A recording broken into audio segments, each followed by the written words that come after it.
मेरे माँ बाप, मेरे बूढ़े सास ससुर, मेरे बच्चे, सब वो वीडियो देख रहे थे। कांग्रेस के लाखों करोड़ों लोग, इस देश की जनता वो वीडियो देख रही थी। आपने मुझे गाली दी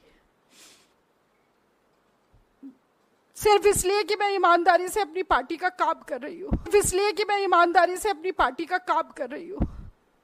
और सिर्फ गाली नहीं दी, उसके बाद सुबह आपने मुझे धमकाना शुरू किया। आपने कहना शुरू किया कि अगर प्रेस कॉन्फ्रेंस किया जाएगा तो डेफेमेशन का केस करेंगे। मतलब आप चोरी करें, उसके बाद आप सीना चोरी करें। आपको लगता है कि धमकाने से हम डर जाएंगे? और ये आंसू सिर्फ इसलिए नहीं है कि मेरा अपमान हुआ है, ये आंसू इसलिए कि आप सोचते हैं कि सत्ता का घमंड इतना है, अहंकार इतना है, आपको लगता है कि आप कुछ भी करेंगे और बच के निकल जाएंगे क्योंकि मोदी जी का हाथ आपके ऊपर है। आप गाली दें, उसके बाद आप कहें कि आप ही डेफेमेशन का केस करेंगे और कांग्रेस पार्टी पीछे हट जाएगी। मैं थोड़ी सी क्रोनोलॉजी बताना चाहती हूं कि असल में हुआ क्या। पहले हम लोग सोच रहे थे कि वो दोनों वीडियो यहां पर दिखाएं, पर वो आपको मेरी टाइमलाइन पर जरूर मिलेंगे।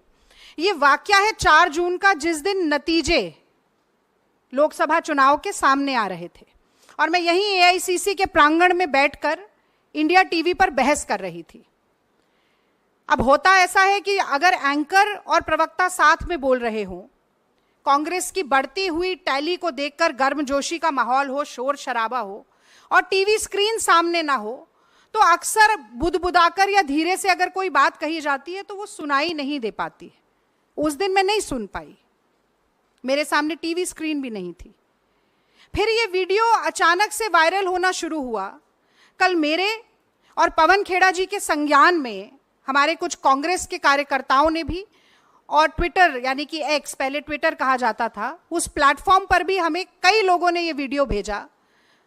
और मैं सच कहती हूं, पहले तो यकीन नहीं हुआ कि रजत शर्मा जैसे व्यक्ति सार्वजनिक तौर पर एक लाइव डिबेट में इतनी भद्दी गाली का प्रयोग कर सकते हैं। और चूंकि जो वीडियो हमें भेजा गया उसमें नीचे वो गाली लिखी हुई भी थी, तो मन नहीं माना कि ऐसा हो सकता है।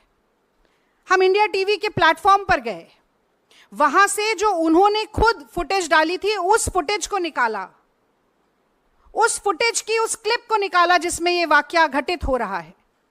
और वहां पर भी, जिसे अंग्रेजी में एक एक्सप्रेशन कहा जाता है, अंडर द ब्रेथ, बुदबुदाकर, धीरे से, केवल इस बात पर कि मैं उन्हें टोक रही हूं कि कांग्रेस पर आज भी लगातार प्रहार मत कीजिए।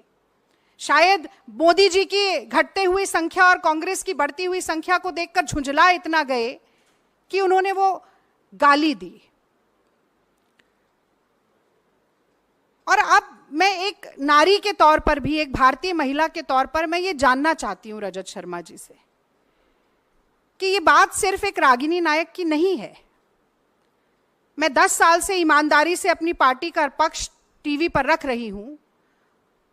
आप पत्रकार होते हुए भी भाजपा का पक्ष रख रहे हैं। मोदी जी के साथ जो आपका इंटरव्यू हुआ वो सबने देखा, किस तरीके की बातचीत उसमें हुई, सबने देखा।